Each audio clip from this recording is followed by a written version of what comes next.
전화 한 통에 번개처럼 날아오는 배달원의 필수품 철가방. 소중한 모바일 보호를 위해 대머리 아저씨의 필수품은 가발이고, 후방에서 적을 강타하는 화력전의 강자 포병에겐 자주포가, 강력한 화력으로 적을 제압하는 기갑에는 지상전의 왕자 전차가 있다. 그렇다면 지상군의 핵심 전력, 적진을 향해 돌격 앞으로 하는 보병의 비밀병기는 100만 보짜리 다리. 결국 보병에게 남은 것은 다리뿐. 하지만 전진 또 전진하려면 다리가 많이 아플 터 뭐라도 타고 다니는 게 나을 텐데, 그렇다고 이렇게 깜찍발랄 자전거를 탈 수도, 이리야 낙타 타고 달릴 수도 없고, 선임 후임 사랑하는 중대장님 등의 척하니 엎을 수도 없는 노릇. 대체 보병은 무엇으로 어떻게 전장을 누빕니까? 오늘의 미션, 보병에게 꼭 필요한 것을 찾으시오. 미션 수행을 위해 거리에 나선 실험걸 시민 찾아 산만리. 과연 시민의 선택은? 망설임 없이 수송 트럭. 이유는 걸어다니기 힘들잖아요. 걸어다니기 힘들었어요? 예. 이번에는 트럭. 트럭으로 보병을 이동하는 거 아닌가요? 구급차지. 앰뷸런스지. 구급차 선택 왜 그렇습니까? 일단 여기는 다 무기인데 보병은 상대적으로 보호를 받지 못하잖아요. 그래서 제일 중요한 게 일단 치료가 아닐까. 네, 그래서 구급차 선택했습니다. 그러면 혹시 장갑차에 대해서 아세요? 탱크 아닌가요? 탱크죠? 네, 탱크 같습니다. 이 사람이 지금 탱크는 전차다. 왜 장갑차 선택하셨어요? 제가 타다 왔어요. 정답 확실시되는 한 시민, 그리고 근거 없는 자신감 보인 시민들까지. 과연 정답은 무엇일까? 정답 공개. 보병에게 꼭 필요한 것은 바로 이것. 아주 특별한 능력을 가진 차량이다. 그 특별한 능력, 지금부터 알고 싶은 플러스에서 속속들이 파헤쳐보마. 베일에 쌓인 보병의 비밀병기에 대한 진실 확인을 위해 부대를 찾았다. 다짜고짜 무작정 부대 곳곳을 살피는 실험걸. 화끈양 마끈양 생활관 문 열어 젖히자 엄마야 병사들 깜느라고 입이 떡 벌어졌는데, 실험걸 거침없이 질문 날린다. 보병의 두 다리를 대신할 뭔가가 있다는데 그게 뭐예요? 아 그거요? 말이 필요 없죠 말. 그거 하려면 끝이. 기계화 부병에겐 절대 없어서 안 됩니다. 그거 꼭 말로 해야 됩니까? 말로 하지 않으면 어떻게 알려주신단 말입니까? 대체 뭡니까? 궁금증 더해가는 가운데 병사들 실험걸에게 동행 제안. 화끈양 마끈양 실험걸과 함께 퇴장. 그리하여 정답 공개. 그게 뭐예요? 드디어 벗겨지는 베일. 위협적인 자태 뽐내며 저 멀리 등장하는 이것이 바로 보병의 비밀병기란다. 그 이름하여 장갑차. 보다시피 철갑을 둘러 전장에서 안전하게 병력 수송이 가능하도록 만든 군용 차량으로 아주 튼튼하고 잘생긴 놈이다.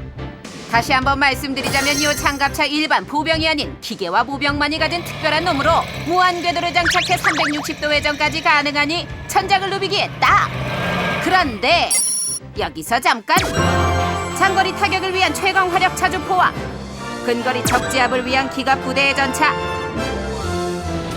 그리고 대한민국 영공을 지키는 단거리용 자주 대공포 K30B호까지 각각 맡은 임무 확실한데, 요 뭉툭하게 생긴 장갑차의 임무 도대체 뭡니까?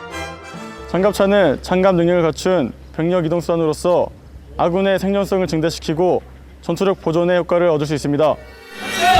이렇게 병사들 모두 올라타고 고고싱 하면 생존성 업, 기동성 업, 거기에 전투력까지 업 시킬 수 있다고쇼.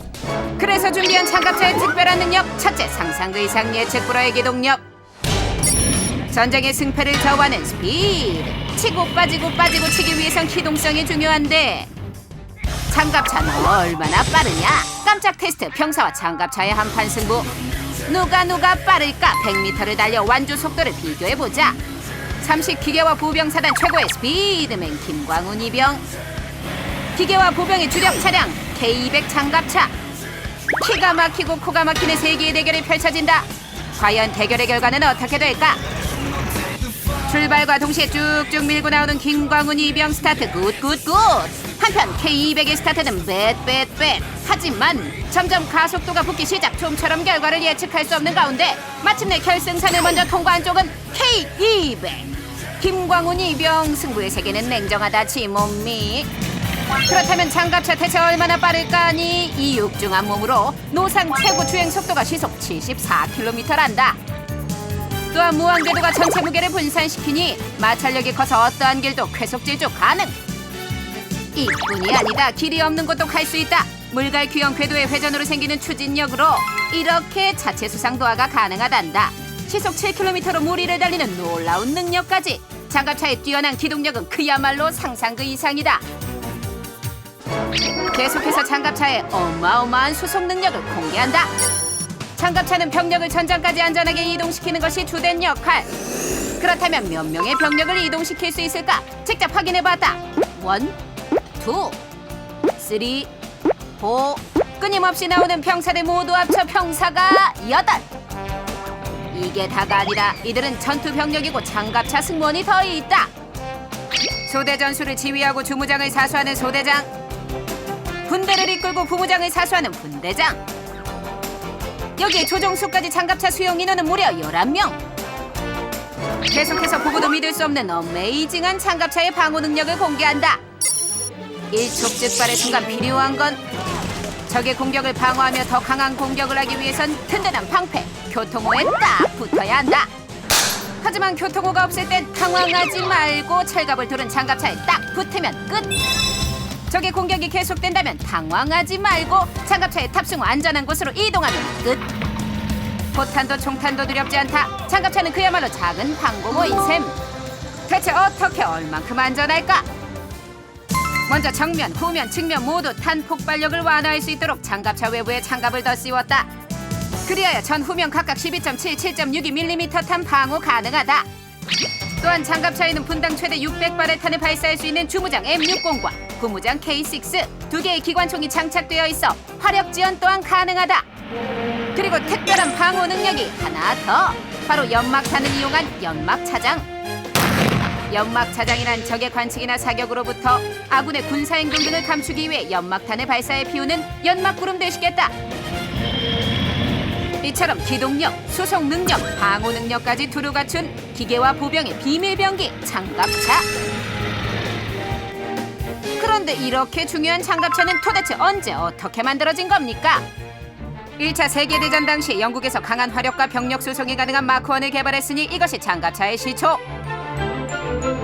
1차 세계대전 이후 보병병력 수송에 초점을 두고 최대 30명까지 탑승 가능하도록 개량된 최초의 장갑차 마크6가 등장했고, 2차 세계대전 당시 독일에서 뛰어난 기동력과 도하 기능을 탑재한 반궤도 장갑차 존더크라프트 파르조이크 251을 개발했다. 그리고 1960년 미국에서 알루미늄 합금 장갑을 사용한 전선의 택시 M113을 8만 대 이상 생산하는 경이로운 기록을 세웠다. 이렇게 개발된 장갑차는 수많은 전장을 누비며 승리를 견인했다. 그리고 그 놀라운 능력의 진화 계속되고 있으니 러시아, 미국은 물론 세계 각국에서 앞다퉈 다양한 능력 탑재한 업그레이드된 스페셜 장갑차 꾸준히 개발하고 있단다. 역사적으로 장갑차는 그 병력을 수송하는 역할에 멈춰 왔었습니다. 하지만 현대가 되면서 그 전차나 혹은 적의 그 기갑 차량과 교전할 수 있는 보병 전투차로 발전을 하고 있습니다. 그리하여 우리 군에서도 단순한 병력 수송 차량이 아닌 보병 전투 차량 K-21 장갑차를 자체적으로 개발해 보급하고 있다. 또 이외에도 그 먼 거리를 극복을 하고 그 다음에 적진에 침투를 해서 수송기로 내릴 수 있어야 하기 때문에 장갑차의 경량화도 추구가 되고 있고, 전장 환경이 변화되면서 더욱 경량화되고 기동력이 향상된 다양한 형태의 장갑차는 물론 영화 속 판타스틱 장갑차도 머지않은 미래에 개발될 것이란다. 적을 섬멸하고 적진을 점령하는 지상군의 핵심 전력, 기계와 보병의 진화는 계속된다.